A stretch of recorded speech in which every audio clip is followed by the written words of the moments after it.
Houston, Tranquility Base here. The Eagle has landed. Roger, Tranquility. We copy you on the ground. You got a bunch of guys about to turn blue. We're breathing again. Thanks a lot.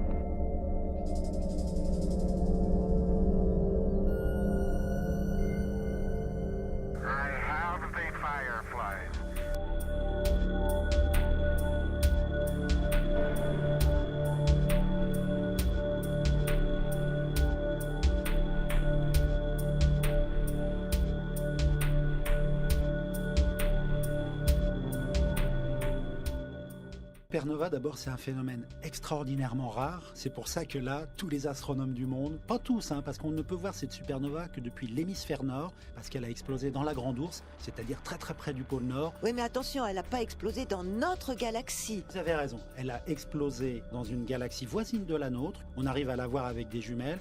Elle s'appelle M82 de la Grande Ourse, donc une galaxie brillante, qui se trouve à moins de 12 millions d'années-lumière de la Terre, donc c'est très près à l'échelle cosmique. Et dans cette galaxie, il y a moins d'une semaine, effectivement, d'un seul coup, une nouvelle étoile est apparue, d'un éclat absolument extraordinaire. On suppose que dans les 2 semaines qui viennent, cette étoile va devenir tellement brillante qu'elle sera probablement pratiquement aussi brillante que cette galaxie entière.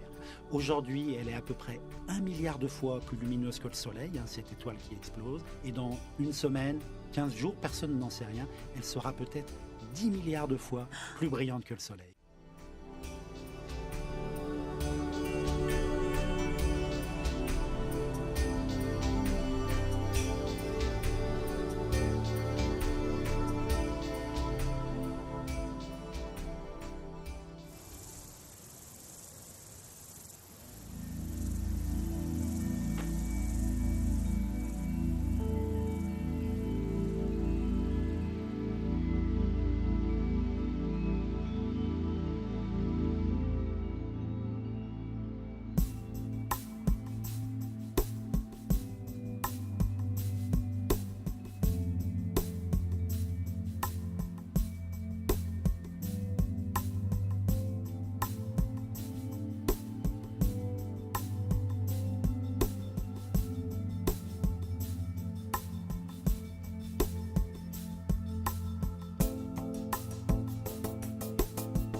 Que restait-il de tout cela?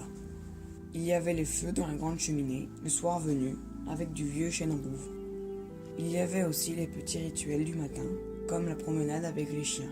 On découvre au sud une petite chaîne montagneuse, verdâtre, puis les quelques oliviers cultivés, et au nord, l'imposante chaîne de la Sierra Nevada, puis en haut, tout là-haut, un point blanc minuscule brille, le Calar Alto.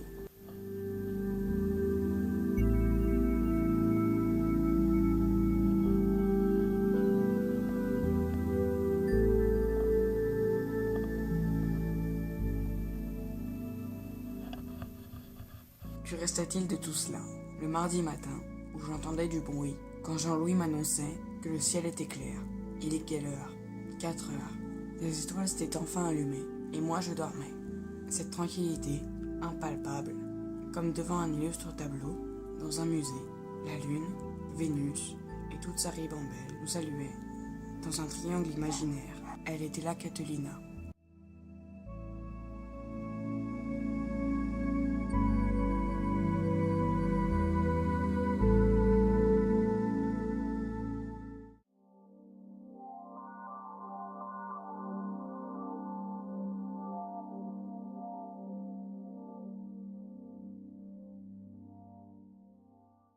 Il eut la montée vers le royaume, enfin franchir le pont-levis pour contempler cette tour byzantine, à moins que soit la mer au sud, puis en contrebas l'océan de nuages. Nous nous habillions en hâte car il faisait déjà frais avec un petit vent venant du nord-est.